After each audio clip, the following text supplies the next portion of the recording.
जय श्री कृष्ण, जय मां मोगल, हर हर महादेव। केम छो बधा? आज है केवड़ा त्रीजनु व्रत अने हूँ अने ऋषि दीदी बंने जईए छीए अत्यारमां मंदिरे पूजा करवा माटे।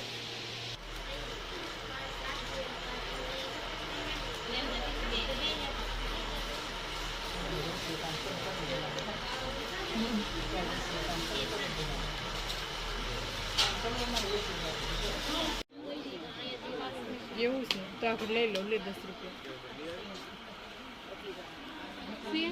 ત્રીજના દિવસે આ વ્રત થાય। ભાદરવા સુદ ત્રીજે સવારે નાહી ધોઈ મહાદેવજીના મંદિરે જવું, ભાવપૂર્વક પૂજન કરી બિલીપત્રો અને પુષ્પો સાથે કેવડો ચડાવવો। શિવ ભગવાન અને મા પાર્વતીની આ વાર્તા સાંભળવી। વાર્તા સાંભળતા સાંભળતા ઓમ નમઃ શિવાય એમ બોલવું। ઘરને સાફ કરી શણગારવું। આખો દિવસ નકોરડો ઉપવાસ કરવો। કેવડો સૂંઘી અને જે કાંઈ પણ જમવું હોય એ જમવું અને પાણી પીવું। શિવ ભગવાન અને મા પાર્વતીજી કૈલાસ ઉપર બેઠા હતા। હસતા હસતા રમતા રમતા વાતો કરતા હતા। વાતમાંથી વાત નીકળી અને મા પાર્વતીજીએ પૂછ્યું, હે નાથ, તમને પામવા માટે મેં ઘણા બધા વ્રતો કર્યા, પણ એમાંથી કયા વ્રતના પ્રભાવે હું આપ જેવા કૃપા સિંધુ જગતપતિને સ્વામી તરીકે મેળવવા ભાગ્યશાળી થઈ? ત્યારે મંદ મંદ હસતા ભગવાન શંકર બોલ્યા, હે દેવી, બાળપણમાં તમારા પિતાજી માતલ તથા માતાજી મેનાના કહેવા છતાં તમે મને વરવાની હટ લઈને બેઠા હતા। મને મેળવવા તમે ઘણું બધું આકરું તપ આદર્યું। 12 વર્ષ સુધી તો ઊંધા મસ્તકે રહ્યા હતા। ઘણા વર્ષો તમે અન્ન જળનો ત્યાગ કરી માત્ર સૂકા પાંદડા ખાઈને જીવન ટકાવ્યું હતું। ચોમાસામાં મુશળધાર વરસાદમાં તમે ખુલ્લી જગ્યામાં રહી દિવસો વિતાવ્યા હતા। અંગારા વરસાવતો ઉનાળાનો તાપ તમે હસતા મોઢે સહન કર્યો હતો અને શિયાળાની કડકડતી ટાઢમાં પણ તમે આ તમારા શરીરની ચિંતા કરી નહોતી। એકવાર તમારા પિતાજી તમારા લગ્નની ચિંતામાં હતા। તેવામાં નારદ મુનિ ત્યાં આવી ચડ્યા। નારદજીએ તમારો વિવાહ વિષ્ણુ ભગવાન સાથે કરવાનું કહ્યું। તમારા મા બાપે એ વાત સ્વીકારી, પણ તમારા હૃદયમાં દુઃખ થયું। તમે સીધા તમારી બેનપણી પાસે જઈ હૈયાપાટ રુદન કરી અને કહેવા લાગ્યા, હે સખી, હું ભગવાન શંકરને શુદ્ધ મનથી વરી ચૂકી છું, પરંતુ મારા મા બાપ કોઈ રીતે માનતા નથી અને વિષ્ણુ ભગવાન સાથે પરણવાનું કહે છે। જો આમ થશે તો હું મારા દેહનો ત્યાગ કરીશ। સખીએ કહ્યું, બેન, તમે ચિંતા ન કરશો, ચાલો આપણે અહીંથી ગુપચુપ નાસી જઈએ। આ પ્રમાણે નિર્ણય કરી તમે બંને જણા ચાલી નીકળ્યા। ચાલતા ચાલતા બંને જણા એક ભયંકર વનમાં ગયા। ત્યાં એક સુંદર ઝરણું જોયું। બંને ખૂબ જ તરસ લાગી હતી એટલે તેમાંથી પાણી પીધું અને ઝરણાની પાસે એક ગુફા હતી, તેમાં ગયા। ત્યાં રેતીનું શિવલિંગ બનાવી ભોજન તજી દઈ મારું પૂજન કર્યું। જાત જાતના વનફૂલો, બીલીપત્ર અને કેવડો મને ચડાવ્યો। તે દિવસે ભાદરવા સુદ અંજવાળી ત્રીજ હતી। હસ્ત નક્ષત્ર હતું। તમારા વ્રતથી હું પ્રસન્ન થયો અને મેં વરદાન માંગવા ગયું। ત્યારે તમે બોલ્યા, હે દેવાધિદેવ મહાદેવ, જો પ્રસન્ન થયા હો તો તમે મારા પતિ થાવ। મેં તમારી વાત સ્વીકારી। ત્યારે તમે બીજે દિવસે નદીના નિર્મળ પાણીમાં નાહી તમારી સખી સાથે પારણું કર્યું। થાક અને જાગરણથી તમારી આંખોમાં ઊંઘેરાણી હતી એટલે તમે અને તમારી સખી બંને એક ઝાડ નીચે સૂઈ ગયા। થોડી વારમાં તો ઘસઘસાટ ઊંઘવા લાગ્યા। વાડ જોઈ છેવટે તમારા પિતાજી તમને શોધવા નીકળ્યા। શોધતા શોધતા રાજા હિમાચલ દૂર વનમાં આવી પહોંચ્યા અને તમને બંનેને ઊંઘતા જોઈ તેમના હૃદયમાં ખૂબ આનંદ થયો। તેમણે ધીમેથી તમને જગાડ્યા। હિમાચલે પૂછ્યું, હે દીકરી, આવા ભયંકર વનમાં તમારે શા માટે આવવું પડ્યું? ઘેર તમારા માતાજી ખૂબ જ વિલાપ કરે છે। તમે કહ્યું, હે પિતાજી, હું ભગવાન શંકરને વરી ચૂકી છું। જો મારું લગ્ન તેમની સાથે નહીં કરો તો હું મારો પ્રાણ અહીં જ ત્યજી દઈશ। તમારા વ્રતના પ્રભાવે તમારા પિતાજીએ તમારી વાત સ્વીકારી, તમને ઘેર લઈ ગયા અને તમારું લગ્ન મારી સાથે કર્યું। હે દેવી, કેટલાક આ વ્રતને હરિતાલિકા વ્રત પણ કહે છે, કારણ કે હરિતા એટલે હરણ કરાયેલા અને અલિકા એટલે સખીઓ વડે। સખીઓ વડે તમારું હરણ થયું હતું એટલે આને હરિતાલિકા વ્રત પણ કહે છે। વળી કેટલાક એને કેવડા ત્રીજ પણ કહે છે, કારણ કે તમોએ પુષ્પોની સાથે ભૂલથી મને કેવડો ચડાવ્યો હતો। કેવડો ક્યારેય મને ચડતો નથી, છતાં તમે સ્નેહના આવેશમાં આવી નિર્દોષ ભાવે મને ચડાવ્યો હતો એટલે મેં તેનો સ્વીકાર કર્યો હતો અને આ જ શુભ દિવસે મને કેવડો ચડે છે। હજી પણ આ દિવસે જે મારું કેવડા સહિત પૂજન કરે છે તે મને ખૂબ પ્રિય લાગે છે। આ વ્રત કરનારની મનોકામના પૂર્ણ થાય છે, અખંડ સૌભાગ્ય પ્રાપ્ત થાય છે અને પરલોકમાં પણ તે ઉત્તમ ગતિને પામી શિવલોકમાં એટલે કે કૈલાસમાં વાસ કરે છે। આવી રીતના ભગવાન ભોળાનાથ માં પાર્વતીજીને ફેલાવ્યા સૌને બોલતો.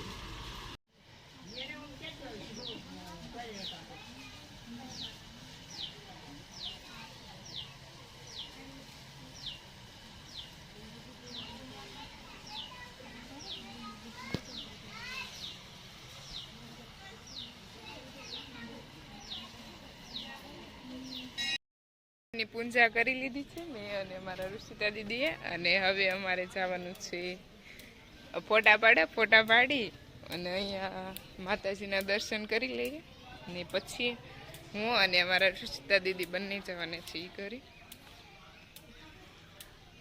જોઈ શકો છો ઋષિતા દીદી સંદાદા આવે છે.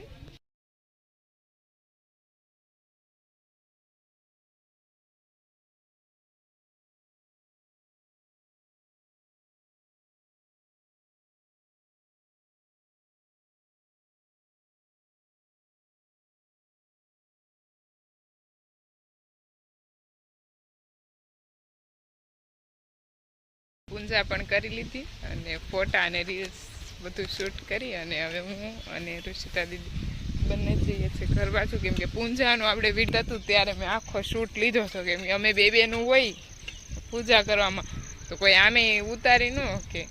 અને મીનાક્ષીબેન નહોતા આવેલા કેમ કે એને કામ હતું, અને હું અને ઋષિ બંને હતા તો પછી ન લીધો, અને એ વાર્તાનો લીધો લોક તો બીજો કંઈ નથી લીધેલું મંદિરનું. અને દર્શન કર્યા અને હું અને ઋષિતા બેન અમારા જઈએ છીએ ઘર બાજુ. ખાતા જાય, નાના હતા ત્યારે બધા આમ જ જતા, જોઈ શકો છો બધા નાના બચ્ચા શરમાઈ જાય બિચારા. રિસેસ પડે એટલે અમે આમ જ દોડતા, કેમ આવડે ધીમે ધીમે દોડતા.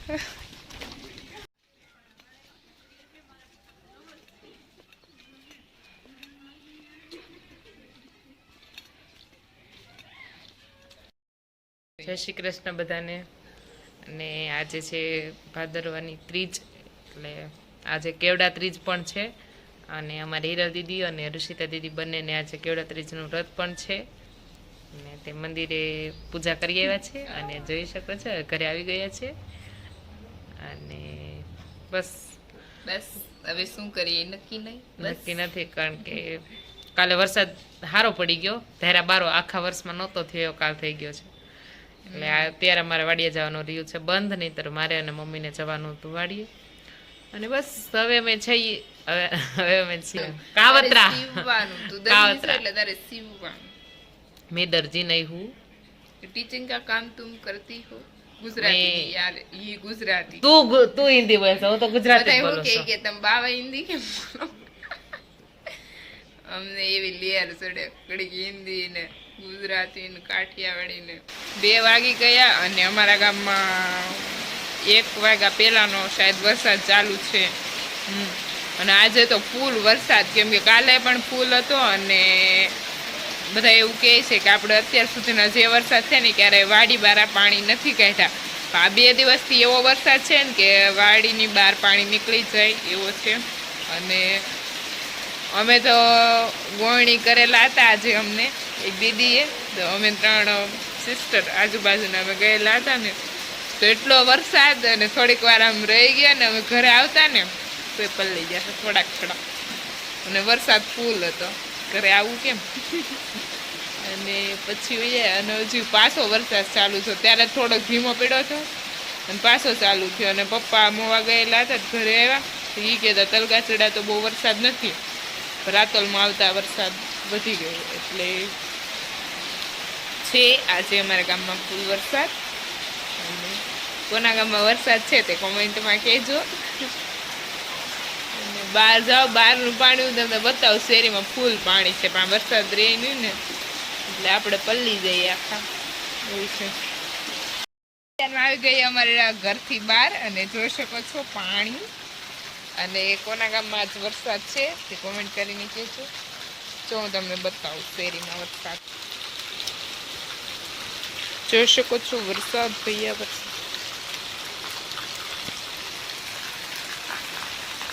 1 ઉપરથી બંબે બંબા ફીકે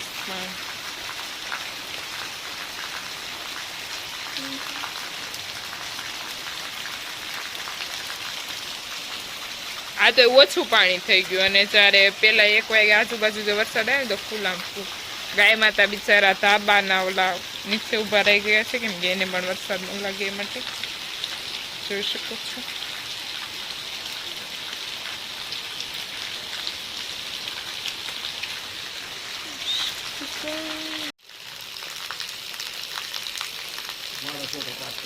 ના બાબા સાંજના 7 વાગી ગયા છે અને મમ્મી અત્યારમાં મારે અને ઋષિને કેવડાત્રી જ હતી એટલે મમ્મી અત્યારમાં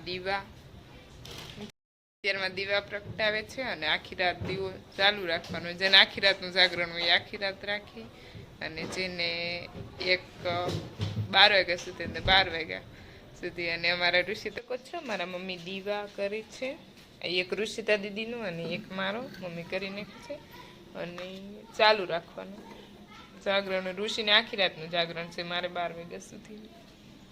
જોઈ શકો છો આ રાણીના રોટલા કઢાય છે. ગાંડી લાગી છે તો સાંજે. જો આવડે છે ગાઈસ રોટલા કેજો કે કોમેન્ટ કરજો. આવડે કેમ બરોબર? નથી આવડતા.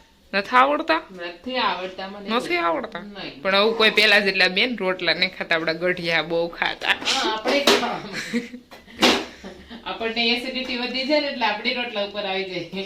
એ જરૂરી નથી કે ગઢિયા જ ખાતા, આપણને બધું રિપેરિંગ થઈ જાય ને આપણે કે પછી આપણી રોટલા ઉપર જ આવી જાય. ગઢિયા પેલા બેન રોટલા ખાતા, કેટલું કામ કરતા ને આપણે ઈ તો આપણે કામ કરવું પડે એવું કઈ નથી. તો ગઢિયા એટલો રોટલા સુધી બાજરો પોગાડવા માટે કેટલું કામ કરતા ને એક આપણે આ તૈયાર બાજરો આવે સીધા લોટ આવે આપણી પાસે તૈયાર લોટ આવે ખાલી આપણે રોટલા ઘડવા તો આપણને આળસ આવે. મને તો આળસ નો આવે. રોટલા કરે રોટલામાં ફટાફટ પતી જાય. તને આળસ આવે? મેરે કો નહીં આતી. તને તો તારે તો ફેવરિટ રોટલા છે. ઋષિતા દીદીને આજે કેવડાત્રી જ હતી તો અત્યારમાં સાંજે ફરાળ કરવાનું છે. તો ઋષિતા દીદી ફ્રૂટ અને સેવડો કાઢી લીધો છે અને હું અને મીનાક્ષીબેન ને કેવડાત્રી જોઈ ને જે બાસન પાથરીને બેસી ગયા. આખો દિવસ ફરાળ કર્યું, આખો દિવસ ખાધું નથી હાલતો. જો ગાઈઝ કેવડાત્રી છે ને ઋષિતા અને હિરલને છે અને મારા મફતમાં ફાયદો છે કારણ કે આખો દિવસ આજે મેં ફરાળ જ કર્યું છે. આખો દિવસ પપ્પા જ્યારથી મોવાથી બધું લે ને ત્યાંની એક ધારી આ પડી બસ એટલું જ. આને કેવડાત્રી જતી એટલે બિચારી ફરાળ કરી લેવો નહીં રહેતે આપણે.